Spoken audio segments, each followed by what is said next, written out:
little in bigger number. They are maybe in tens of thousands. Maybe sometime later in 2000s, you got laptops basically. So they started becoming into hundreds of millions of devices. But rarely the revolution took place when phones came into picture basically. Okay, that is where basically the devices with computing power proliferated. Okay, so if you can see, maybe some of you are into 40s or 50s can think of the days when you wanted to use computer, maybe in the department that you are working or you are studying. You need to go to a AC room, leave your shoes or chappals outside, get into there and work. But even those machines had RAM and all that. It is not even something today what you are having in your mobile phone actually. But when the phones came into picture, basically the devices, basically the computing devices, got into billions of devices. Now, if you look at even in our own home, if you have a 4-member people in our home, definitely I can say that there will be minimum 4 phones available. All those are all with smartphone, internet access, everything basically. So when you came to 2014, the devices with with the Wi-Fi availability, all that, it's much more increased. But if you now look at the number of devices, the devices with some kind of computing power, it basically phenomenally increased into something like 30 billion. Okay, so what is the difference basically? In the maybe from 1950s to 2000 and so, when somebody is talking about a device, it's predominantly a desktop or laptop or even some kind of farm device. But later, the device is basically it's got changed. It's no more a computer. Any equipment with a computing power. Today, if you look at some of you all using the fitness trackers, right? So that is also a device which has a facility, a Bluetooth connection to transfer data from your fitness tracker to the mobile phone. You have even you have a machines devices which can control the AC in your office or in your home. Even if you go to some of the offices, when you enter into those places, suddenly the lights switch on. So there is a sensors or trackers which are getting used. So this is what basically, changes happened, from 1950s to get these 70 years. This is the way the connected devices, because here why we are saying connected devices is simple. Because of all these devices, any point of time got connectivity to internet basically. So there can be a data transfer. Okay, so that is possible. And in fact, if you look at leaving out the underdeveloped countries and all that, but today people can safely say that there are more devices than population actually. Okay, because in fact now people talk about driverless cars, drones, and all that. So those are also having a lot of information flow, all those things. Okay, so this is what basically companies are forecasting. In 2014 there are just 10 billion devices, 2020 roughly 30 billion, but when it goes to 2050 there are 100 billion devices. What it means basically, even today, you are basically driving a vehicle and you are going on the road and your phone has a assume that it's a Google Android phone. So the Android map can track your movement, which is basically nothing but a information that is getting shared actually. So in future, everything gets connected and the data gets reused basically, analyzed, reused for different purpose. Because if you look at today, when you look at a Google Maps and you want to travel from a place A to place B in our city, when you open a Google map, it also shows the concentration of vehicles on the road, how it gets basically, the ability to take data both from through satellites and from the mobile users of that particular place, it is able to capture the data. So that means going forward, the devices, particularly the connected devices, are going to have a significant impact on the humans. Okay, so this is something from an academic interest, basically how it made change basically. If you look at maybe internet in its current shape, World Wide Web, before that it's called Gopher and all that names are there. But in 1991, internet is, the current version, like something with a HTTPS, www, World Wide Web is started basically. Then the Mosaic browser, it came in 1993, and in 1994, Amazon came, which changed basically the way people buy things basically. In fact, Amazon started its initial business with books, if most of you knowing about it. Later, the Google, today if we see, as a librarians, most of us, will talk about Google because, either, because you always has to, you know, try to capture some kind of mind share from your users or pattern, saying that the librarian also will search better than Google, particularly when it is from a database and all that. So it came in 1998, but if you look at what is the common thing, basically it is trying to connect machines with the data actually. Because here everything is, you have data available in a, structured or unstructured manner in a database, and you are trying to retrieve data from there.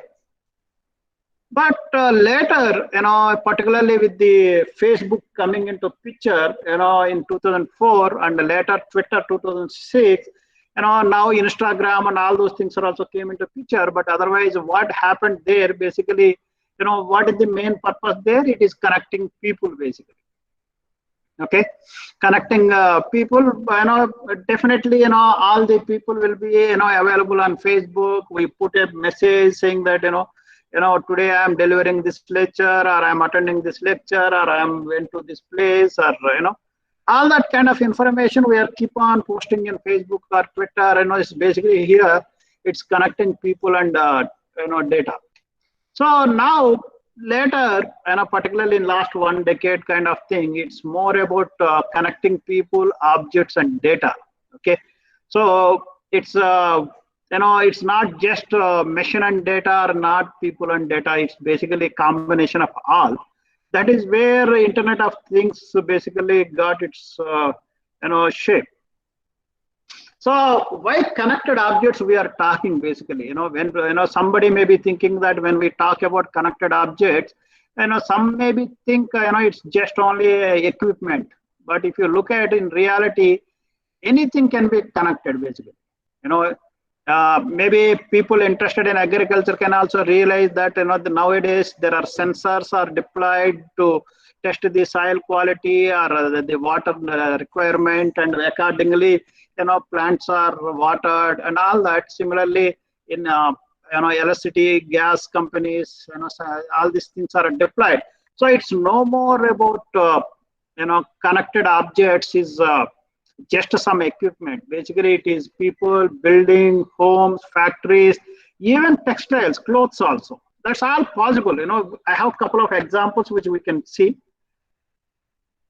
So, Kevin Ashton, basically, he's the person who coined Internet of Things, way back in 2004-5.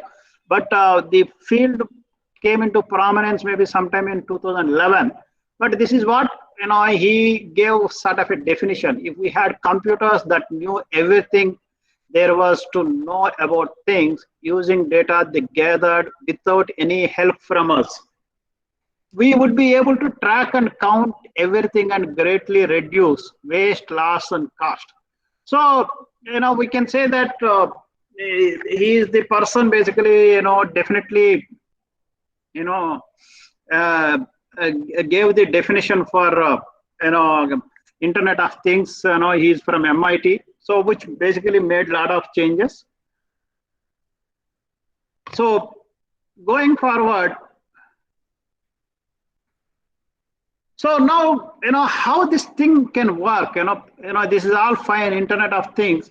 So how this can work? So let us look at a very simple example. Assume that, there is a meeting room or conference room, can Internet of Things can help us, okay? So let us see, when people are entering into that meeting room, assume that there are 100 chairs available in that meeting room. And there are people slowly walking in and they are sitting. If each chair has a sensor placed, and it is basically can transfer data, when somebody sits in that chair. Okay, That means the organizer can understand automatically without any manual effort. Okay, in this hall, row number 1, chair number 5 is occupied. Maybe row number 2, chair 7 is occupied. So how it benefits? Basically, what is the capacity available and how many people, you can able to allow them go inside automatically without any manual effort. Okay. So this is a very, very simple example to understand the benefit of, Internet of Things in a work context, basically. That's quite useful, particularly in the current kind of situation in COVID. Assume that you want to maintain a, social distance and all that. So this can be very, very handy to you because your auditorium capacity is 100. But maintaining social distance, you may be able to allow only 35 people for discussion's sake. And also you want to ensure that if the people will only sit at particular positions and not elsewhere. So that is a benefit of Internet of Things. So what it measures? So when I was talking about measure here, basically it is something it is measuring is the weight or some positional occupancy. But the sensors can measure a lot of things basically. In fact, now you can realize, when you enter into some of the new buildings, the doors also gets automatically opened when it senses your presence basically, right? So even in a utilities, basically when there is a water taps, even it can measure the flow of the water basically. Okay, if it is leaking or not leaking, and it can even measure the velocity. Even in the case of gases, it can measure the pressure and all that. Even in a tire, it can measure. So these are these examples what it can measure. Even the position or proximity or presence. Okay, because if you look at some of you might have seen videos people share. Like in the nowadays in hospitals, a robot stands when you enter inside. After you reach a certain distance, it will talk to you basically, saying that what's your name, today are you having a fever, and all those. So some of these things are all basically works on the proximity or presence. So how basically these are all working, in terms of, because we are talking about connected devices, right? Connected devices, obviously you need to have a network, right? So if you look at the technology today, everybody is talking about 5G. If you look at in last 10, 12 years, even in India, maybe 10 years back, if you need to access internet, it's quite difficult, right, on your phone. But today, you are not only accessing internet, you are even watching YouTube videos or even movie videos by using a Netflix or a, Amazon Prime or a Hotstar, whatever, whatnot, basically. So the growth of telecommunication infrastructure is basically made huge difference in this evolution of connected devices, basically, because these are all always get connected to network. So in fact, today we are almost ready for a 5G deployment, because in fact you can see in the market already some of the mobile players are coming out with the 5G models. So the things which are making a lot of difference is basically one, the speed of the bandwidth, with the technology changes. Then within your organizational setup, the evolution of a Wi-Fi or Bluetooth, because obviously when you are inside your college or your office, because you cannot have a access to internet, because you need to connect internally to your network, which can be possible through your Wi-Fi or Bluetooth, basically. So the devices with these capabilities are making the difference for the technology. So that is what basically, benefiting the, Internet of Things world. So this is a sample example. Basically, you can see, there is a Wi-Fi, there is a Bluetooth, these are the ones within the organization. Then there is another thing called BLE that is also helps, the LAN, all those things are all within your organizational setup.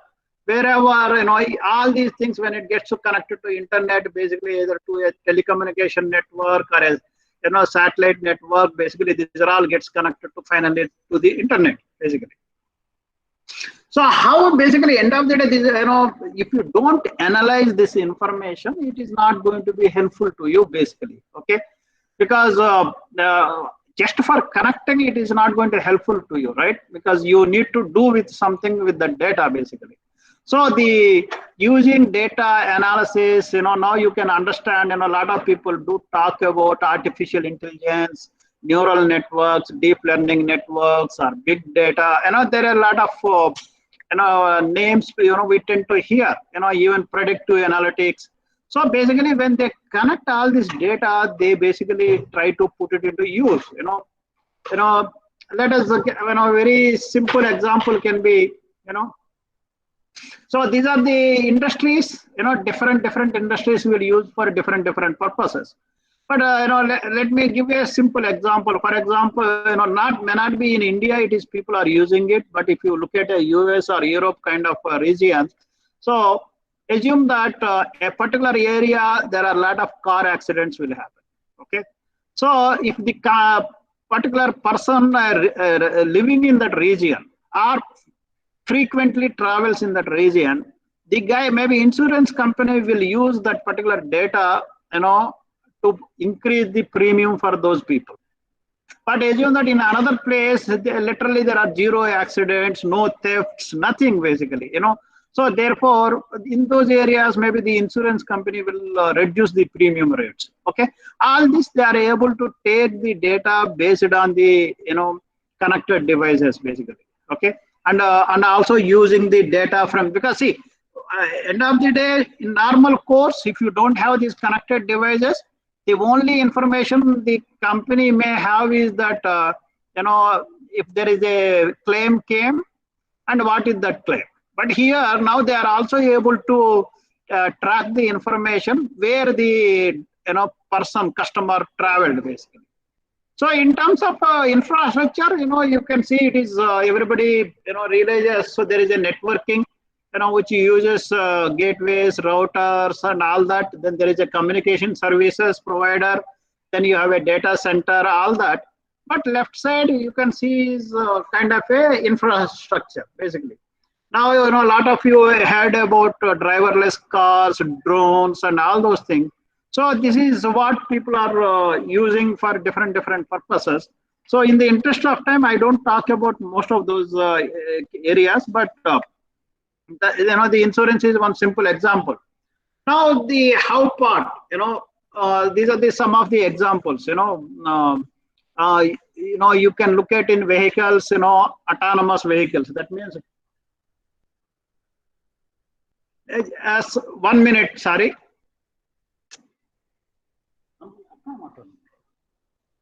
Yeah, sorry.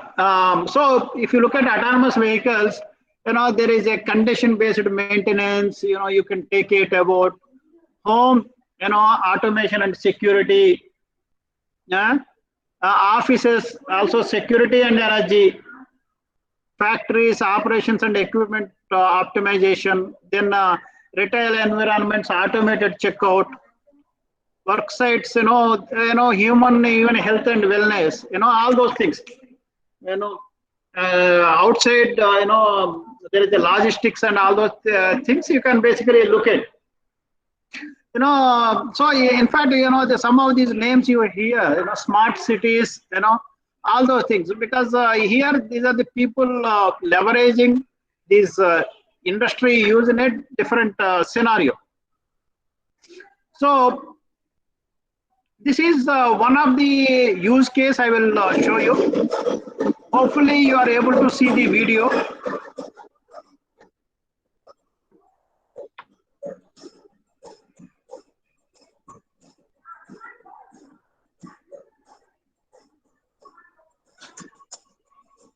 Are you able to see the video?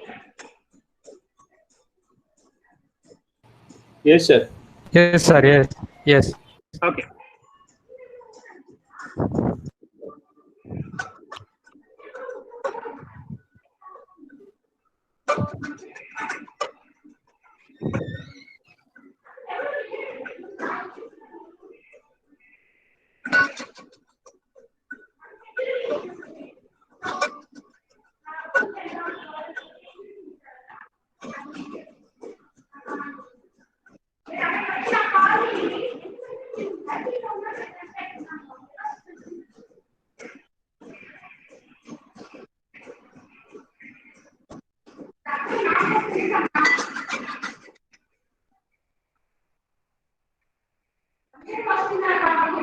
Yeah, this is basically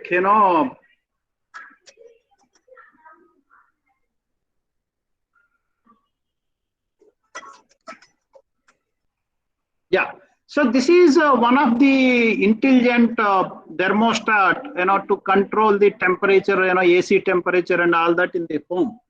Okay, this is by Google actually. Earlier it is called Nest. Now it is a company owned by Google. So what it can do is that you fix this one at your home, and even before reaching home with the use of your mobile, you can switch on the temperature, or you can basically put the temperature at certain level. And what it also does is that assume that in a 10 days time, every day when you reach home, you put say 25 degrees. So next time what it will do also is that it automatically fixes 25 degrees without your human intervention. That means it is trying to learn from your behavior so that it can incorporate. Okay. So this is one of the simple example of how the Internet of Things are coming into work, our area. So imagine this can be even in our library, all that can be also effectively put it, because today if you look at, if there is a not centralized air conditioning system is in place, you can imagine if the library has, very big, literally the person has to go to each AC to start them basically, and even off and all that. But here with a single kind of app, you can control and all that. So this is one of the example people can look at, Then this is what I also tried is that to put very simple example, so we I understand how this Internet of Things is taking shape, in our day-to-day use. So this is another example, a thermometer, smart thermometer. What it does is that it retains, your readings, for last many days, and you will be able to, even transfer to your computer. And also sometimes based on your symptoms, it also suggests basically, it says that, okay, you have fever and cold, maybe something, it is not a medical advice, but it gives you a hint. Okay, if it is something you may need to worry, you have to go to quickly doctor and you can't stay back at home, all those things, even it you can record your medications as it in that. So it basically helps. It's not just more than a normal thermometer. So this is a coffee maker. Basically, you can put like a morning, when I get up, say I want coffee every day morning at 6 o'clock. So I can set the time in this machine, and it will basically do exactly what you want. You got up at say 5:45, you ready, and by 6 o'clock you will get a hot coffee basically made from this machine. So this is, even you can able to change timings all through your mobile device. So see, that is what this connected device is. Now, if you look at some of even the, fridge manufacturers also provide you with this kind of devices and all that. Okay. So this is another is a tire pressure monitor. Okay. So basically, if you look at, this part, you insert to your tire, and what it does is that, if the pressure is low, it warns you actually, saying that now it is time for you to go to petrol pump and get air filled and all that. So that's quite handy. Some of these inventions are simple inventions which people can use it basically. This is even there is a fork, people can use it for eating. What it will does is that it tells you your eating patterns, and are you holding the fork in a proper way and all that. So this is another device. You can see it even captures your eating time and all that. This is another thing. So this is light. In fact, now you can see in India, a lot of people are now selling these smart lights basically. Our regular light, it can provide you only a single color, right? But it provides you multiple colors. You can control through your app, all those things, it can do. So even you maintain through your voice. So sometimes if it is a Alexa or Google compatible device, you will be able to control through those apps, or you can do with your mobile. In fact, nowadays there are smart plugs available. You can insert that smart plug into your regular power board, and you can convert it into that wireless device also. So these are all the another examples. In fact, there are inventions came for even dogs. Basically, people can say that because some of us assume that both wife and husband are working and no one is at home in the daytime. Somebody thought that that can be very helpful for people to have a you know intelligent device. So they came up with one thing.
So what does device does is that unlike if we leave some food to the dog at home and we go to office, and when we come back the dog may be starving because you can't keep in multiple places. So here this dog, this device acts as a feeding food periodically, and also as a play game. You can see that video.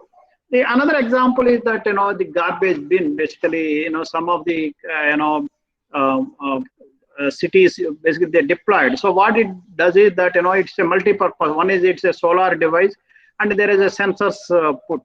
So when the device, you know, um, when the device basically what happens is that it is full of garbage, so it sends a message automatically to the municipality saying that this bin is full, and you need to basically empty it. So because of this solar thing, you don't need to external thing, and it becomes very easy, because otherwise the person cannot every day go to every bin and check whether it is empty or full, basically. So that is the way technology is used. Even there is another thing about this fitness smart socks. So that is also there, basically. It also helps people when they wear those kind of socks. It tells, are you running properly or not, how many steps you are taking. Again, it is got connected into your mobile. Okay, so this is another example.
Yeah, now this is all fine story, right? Because there are things available and it does certain things and which are beneficial for us.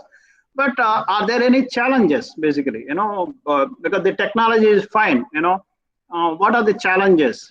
If you look at, there are obviously legal challenges because when you look at a driverless cars, let us take that example. In a normal car, if there are two cars met with an accident, basically both the parties will get into a legal issue basically, or even the police case or whatever. But when in terms of driverless car meets with an accident, what happens? Who is responsible? Is the person owns that car, or is the person sitting in that car, or is the car manufacturer who made that car? So there are legal issues basically, because you are not driving, so you don't own the responsibility, right? So similarly there are privacy issues basically, because when you are in a driverless car, all the time the information is getting captured basically, because not only about the surroundings, because the driverless car will have multiple cameras, multiple sensors, because it has to every second, every fraction of second, it has to capture information about its surroundings, because in front of that vehicle, whether there is another vehicle or anything obstacle, it has to brake the car or it has to go ahead, all that. So there are privacy issues also.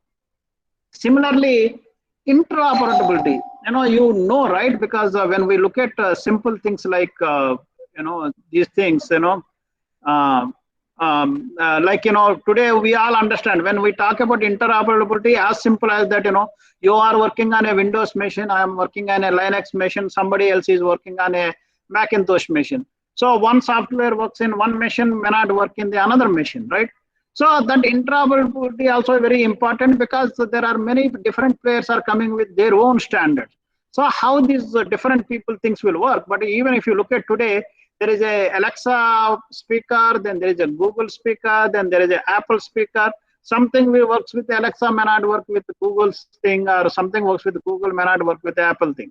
So these are the challenges will come into, particularly when you look at the corporates and educational institutes and all that. Similarly, data we already spoke, because the data is fine, because it requires a good amount of bandwidth, because there is a continuous transfer of data.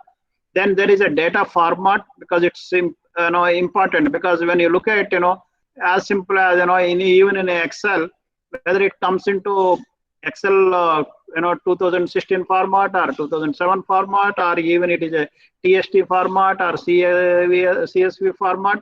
Similarly, if you look at this in a database kind of thing, whether it is a format, what formats it comes, similarly analysis and visualization, because end of the day, since it is dealing with a huge amount of data, visualization becomes very, very important, okay?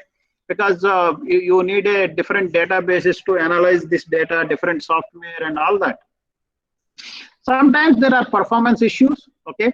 This is a little old example, but today this particularly definitely improved. But earlier, if you have a fire alarm, a smart fire alarm, sometimes it may be detecting not actual smoke but different kind of thing, and so immediately sounds alarm. Sometimes it may delay in alarm sound also. So those kind of performance issues can be seen. For example, driverless cars, still they are not ready, right?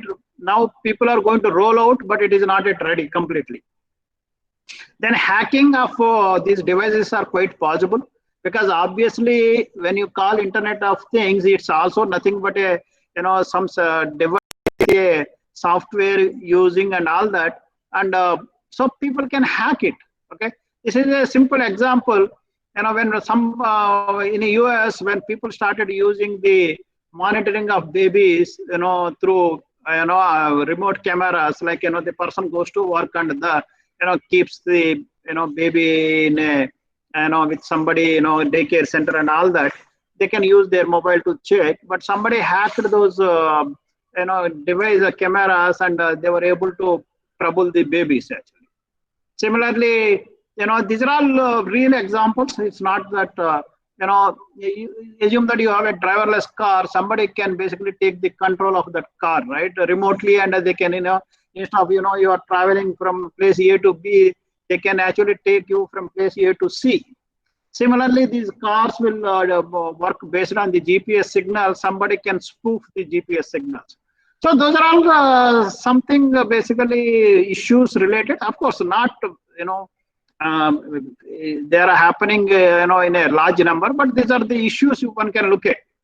Now this is all fine, right? I spoke in last 30-35 minutes about the Internet of Things, but we all mostly library professionals. So what about libraries? Okay, in libraries, people also started using it, but not in India, but definitely people are started using Internet of Things. There is something called BLE beacons, okay, Bluetooth Low Energy beacons. So these will work in close proximity, and they are also does not require a huge amount of electricity and all that.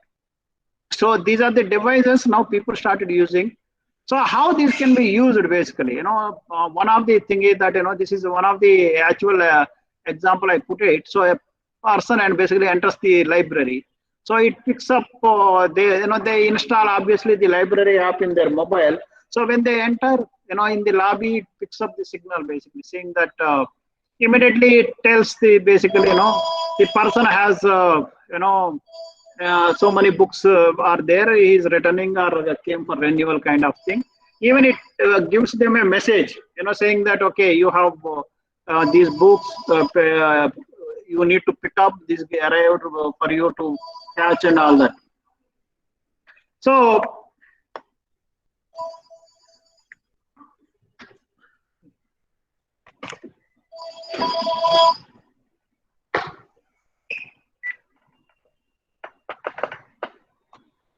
so the another example is in a museum, how people can use it. So this is another example. Basically, what this particular museum, Brooklyn Museum, what it is doing is that basically they can use app, and which is basically guided by beacons. Okay, what happens is that when you enter into a museum, it senses your presence and it tells you the guiding path, because people who visited museums can realize that how painful to go on your own in the museum, because you don't get directions and you don't, sometimes you miss the important items there and all that. But when this app, what it will do is that it says basically, okay, from here you go to B point, and when you are, in case if you are missing in that direction, then it warns you saying that you are basically going in a wrong direction. Then in fact, even what also they did is that basically when you go to a certain point, it also displays the information on your mobile about that particular object basically. So that is something helpful. So in fact, they also, what they did is that, how people are predominantly traveling in that museum. So then they realized that, they can put important things in their, most of the places they are traveling and all that also, and benefit them for these things, So this is another example basically people did. And there is a Orlando Public Library, what they did is that, they also used basically. So when you go to the library, it basically, suppose, I went to a library and I was standing in, say, rack number 900, where, for longer time. So what it does is that it informs the staff, saying that it seems that one user is at the 900 for last 15 minutes. So sort of maybe this person requires a help. So that is what the indication, it is not that that person is going to do something, but, the person is struggling for 15 minutes, so you can go and help them. So that is where also information is getting used. Similarly, when you enter into the library, see, it is a little bit different from a forced SMS, right? Because you are into the library, that means you are going to utilize the service. So that time it is giving you information. Suppose I walk into the library, then it says, okay, By the way, today we are having a session on how to use internet. Okay. If you are interested, please click on this button to reserve your seat. So this is basically a targeted marketing for person when they enter inside the library. Okay. So this is how the company uses this software.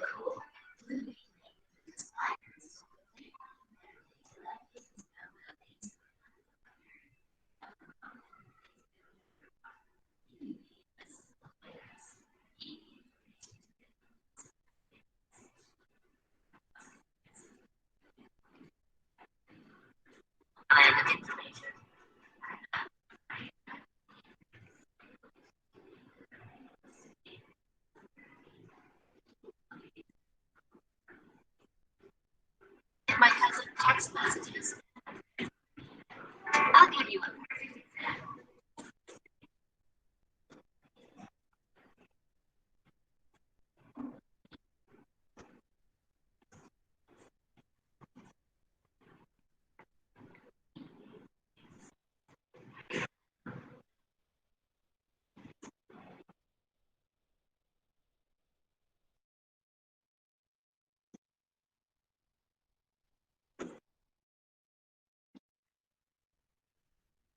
She's always changing my message.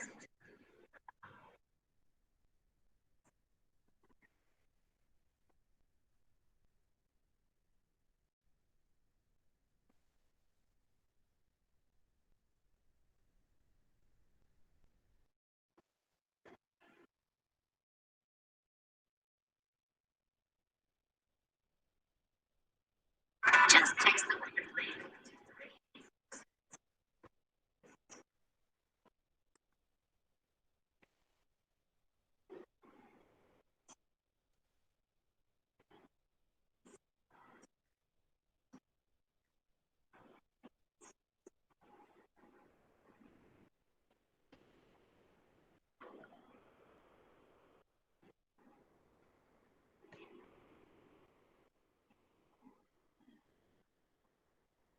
So and that is basically one of the provider basically who creates these BLE beacons. So the thing is that these beacons works only in 40 meters distance. So that means once the person is inside your premises only, you are targeting the marketing and not even they are at home and all those things. So they are basically within library premises.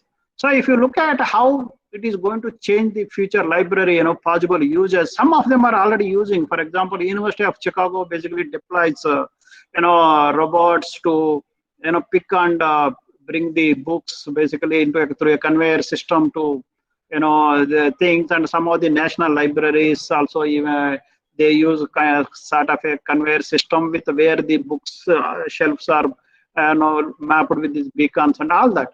So you will be able to use for event registration or ticketing or even temperature control, water leaking, because sometimes this can be a bigger problems to solve actually.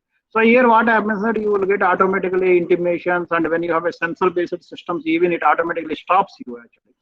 Even book drop box management, then way to finding areas, because even parking availability, because if it is a bigger library setup or university, even the parking can be a big issue sometimes. So it is all some of the things it helps us to know. So finally, what it means for me, basically, when I say means for me, basically for all of us. So IoT is definitely evolved in the last, definitely a decade, and a lot of things are all now reached to all of us as an individual users. But to deploy in the library, yes, one of the issue, somebody may be looking at, the beacons are not at very cheap, basically. That is something which basically delays for us to do a implementation. There are, we can do learn about IoT, and we can basically understand the data security and data privacy issues, and see how it will take. But otherwise, even in India, a couple of places, basically people are using in a little different way, basically, how, in a campus, if people are with a, disability, they are lost, tracking, and they are providing assistance through beacons where they can basically get the message or directions in their mobiles. So those kind of things people are already experimenting, but not to the actively into the library because of the cost issue and technology involved is yes, some open source softwares and all that people are deploying, and that is there. So with this, I think that this is what basically I try to explain what is Internet of Things and some common examples so that we can easily relate. And nowadays you look at a Flipkart or Amazon or any of these websites, you find a lot of these things. Some of the examples I gave, even the bulb, smart bulb, those kind of examples we do get now at in India itself. Other things like beacon using in a museum or library for events and all that, yes, other places are already using it actually. In fact, some of the places even want to understand footfall, because you can ask, I am already using RFID gates, why can't I use it? But see, the RFID gate is basically will able to track you the number of, unless your membership card is also tagged with the RFID, then only it will basically look at. But these guys, what they do, because it's a beacon and it is a mobile app, because people do not hesitate to install a mobile app. So you have a beacon at your entrance, and people coming in and going out, it can basically measure. And also it gives you another sense, basically how long people spend time in the library. Because that is also sometimes becomes one of the crucial metric for a performance, because if the people are spending time or not, and then even at the collection management in the shelves, basically, if people are not able to find the right books, and if the beacons are installed there, people will be able to get directions, and even the staff can come and help them and all that. So with this, I stop. If any questions are there, I will be happy to answer to the extent possible. Thank you all. Yes, sir. Thank you, sir. Thank you for your nice presentation, sir. Actually, today we came to know many about the internet right from its beginning, and what we are undergoing, the latest advancements in the internet and everything, sir. Thank you so much, sir. Yeah, thank you. Participants, if you have any questions or clarifications, you can ask now. Our resource person will answer.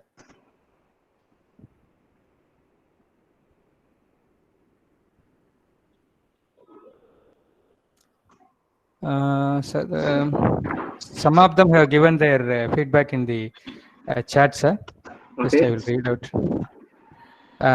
Shiba Prasad Panda, he wrote that we can use the IoT in circulation section. And another participant, really informative and innovative, sir. Yes, of course. You described the things fantastically. Yes, Vikas Rana. And then again, Shiba Prasad, sir. Intelligence rack is the example of IoT.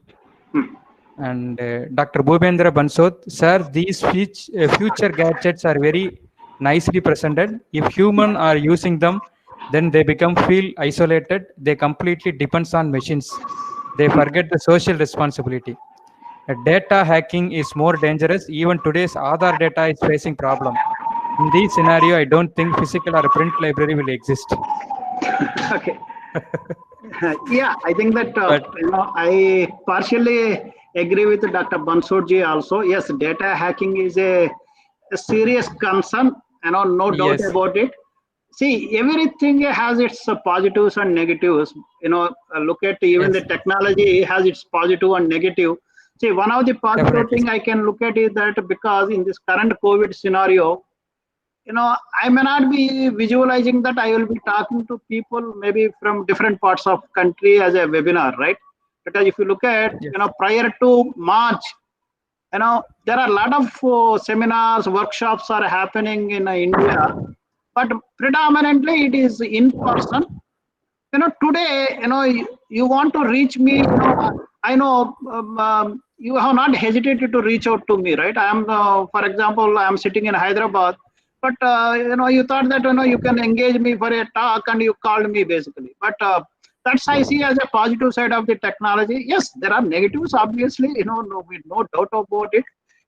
How we are going to use it for good cause, that is what basically differentiates. Even Internet of Things, for example, it definitely helps people with disability. Like, you have a smart wheelchairs nowadays, right? Those wheelchairs, you don't really, if you look at the conventional wheelchair, person has to pedal them, right, with the hands actually.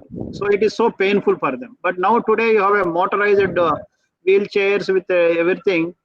You don't have to worry basically. You can press a button and it takes you. Basically, you can use some kind of mini control buttons to put a path and everything. That's a benefit. Yes, definitely. Obviously, every technology has an isolation. Yes, to some extent, it makes things, but still, it is in our control.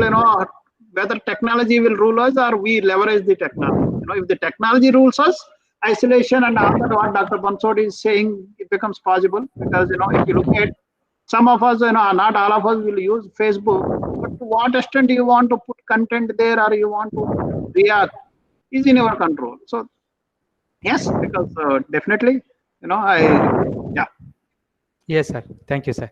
Thank you. And some of the participants, they are asking something. What Abhay Kumar Parmar is asking, what about data security? See, It's a today, biggest concern nowadays. yeah, data security has no issues. Yeah, what I am saying is that there is a possibility. See, the security issue is not as different as from your current existing systems. Okay, today you are using a library software, whether it is Ellipsis or VTLS or Koha or Sol or any of those things, and you got connected to your college or university network or your company network.